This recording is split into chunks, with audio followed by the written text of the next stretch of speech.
What is going on, guys? Today we are looking at Road to the Final, Isco, and another SBC. Hopefully we do get Europa this week, or at least today, maybe even in the Team 2, because I feel like we're kind of missing out on them, but I can imagine they've got their sort of plan with it. In terms of Isco, then, we need 284 rated squads, one with an inform, one without. Both relatively high chem, 70 on the inform and 80 on the non-inform.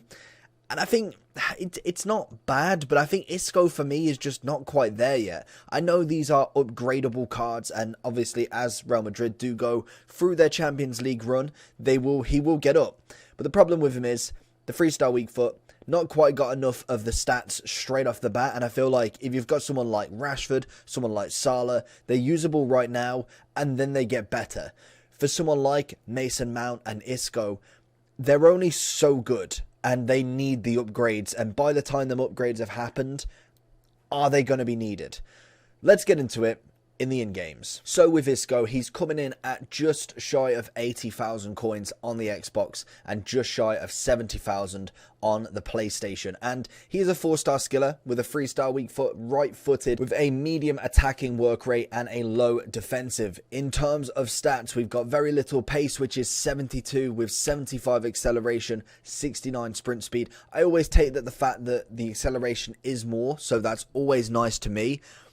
But I just think it's still quite low for an attack in mid. I would like a little bit more. I think if I was being brutally honest, I'd say 80 plus at the minimum, because a chemistry style can do the rest if needed.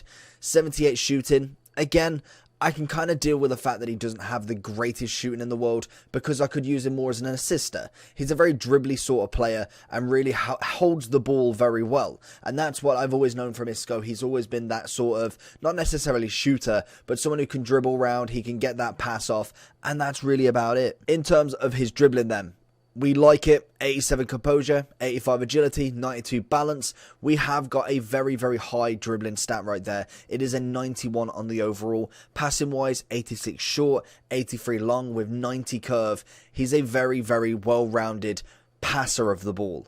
Passer and kind of ball control dribbling sort of player. Reactions are not quite there. Strength, again, I knew that he wasn't going to be. He's very lean in terms of his body. I think his body type is average on this, but he is he's relatively tall. Well, I suppose he's not even relatively tall. 5'9", not massive, but he's very slender in terms of how he plays, and he has got that kind of like little flair on him, which in his traits, he does have flair, finesse shot, and outside of the foot shot. So if you do whack a chemistry style on him, pretty much like the only one that's going to be for him. I know I put a dead eye on him, but normally it would be a hunter. I just wanted to see how well I could get his passing up in terms of kind of like that assisting play. But let's get into some gameplay, see how he went, see what sort of goals he scored and assists he did, because he did very well in a couple of matches straight off the bat, and see, is this SBC worth it or not? So we was using him in the Road to the Final Classic. We're trying to get Koundé, as obviously he is the overall goal. I want to get as many objective players as possible. And honestly, his first game, literally this is the first thing he did. Gets the ball, picks it up on the edge of the box, little shimmy to the right, gets the right foot across goal, scores, rage quit. 8 minutes in, he's already causing rage quits. That is a phenomenal trait to have, and not many people can do it, to be honest. He was very, very nice straight off the bat. Really good on his dribbling, like I said. I think shooting-wise, that right there was an incredible shot, and it did go in quite effortlessly, to be honest. But we do see the dribbling side of him. It's a lovely through ball into Williams. Did get a bit lucky that he was moving his keeper at the time, but Nannik just rolls it underneath him. And there's another goal. Again, 8 minutes in, so in 16 minutes, he's scored a goal, and he's basically assisted the first goal in the second match.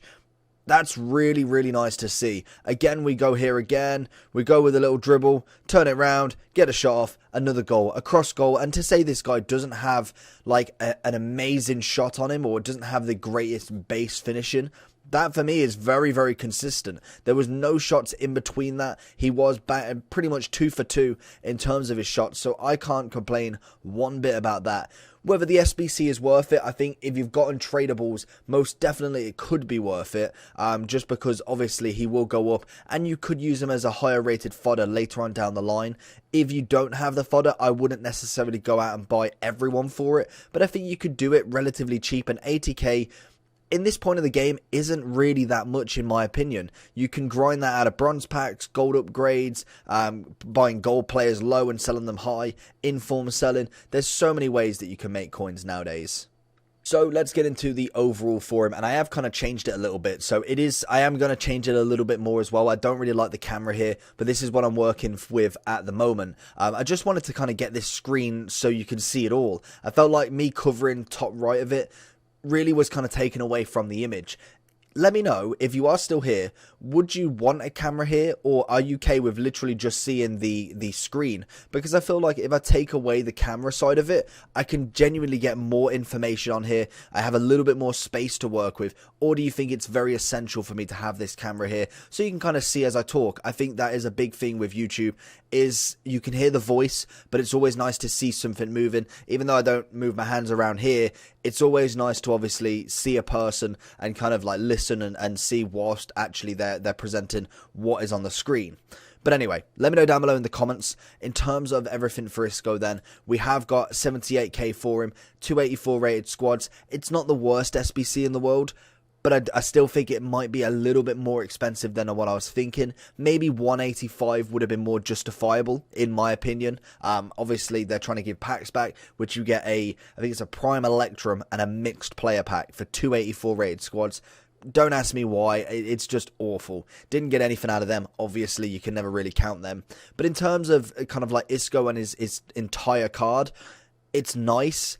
Don't think it's too usable right now. I feel like later on down the line, he may go into a first owner team in terms of La Liga. He may be able to go up a couple of ratings, and like I said, icon SBCs later on down the line. Obviously, it depends on when you want to use him. Also, there could be an SBC that requires a road to the final and you don't really fancy him and want to kind of like cash in and try and get him at there. I just don't think the SBC is quite amazing value in my opinion. I feel like you can get a lot better for this. I think 80k will get you a hell of a lot of cams. I put Talisca in there. I think that was a much better SBC for the price. And then also Mullet, a free card, a league player objective card. It's easy to do. It does take you a little bit of grinding, but very simple to do. And he's free. You literally just have to put games in, and he is a cracking card. Very, very nice, well-rounded stat, as you can see. And honestly, I think very similar, but I think he's got more pace and shooting that kind of enables him to kind of get a bit more forward, whereas I think Isco for me is a little bit better on the dribbling. So it all depends on what you want, but obviously with Mullet you can use a chemistry style to get shooting, dribbling up. You can go get more pace on him. There's a lot that you can do with that card. In terms of the generations, obviously Isco being 28, he has been around for a little bit since FIFA 12, coming in at, I want to say, is that Malaga? I'm not too sure. But then moving to obviously Real Madrid from a very early FIFA 13, managing to get multiple informs here, there and everywhere, a couple of team of the season cards, didn't manage it in FIFA 19 or FIFA 20, managing to get a Footmas and a Summer Heat to kind of boost his ratings over 90. I'm interested to see what happens with this card. Does he get it above 90 in the overall? Does he get it in Champions League version, or does he get it in an outer-based performance card? Be very interesting to see. Hopefully did enjoy this video. I have got links of Hazard, Valverde and Benzema. I've given him a 6.5 out of 10 because I think the SBC is kind of a little bit lackluster. And in terms of FUT champs, I don't think he's quite ready. I feel like there's better players out there and you can go and invest in someone else who maybe isn't going to cost you all your coins. But hopefully you did enjoy the video. If you did, make sure you smash that like button. This is Review 101, and I'll see you all for the next one. Peace!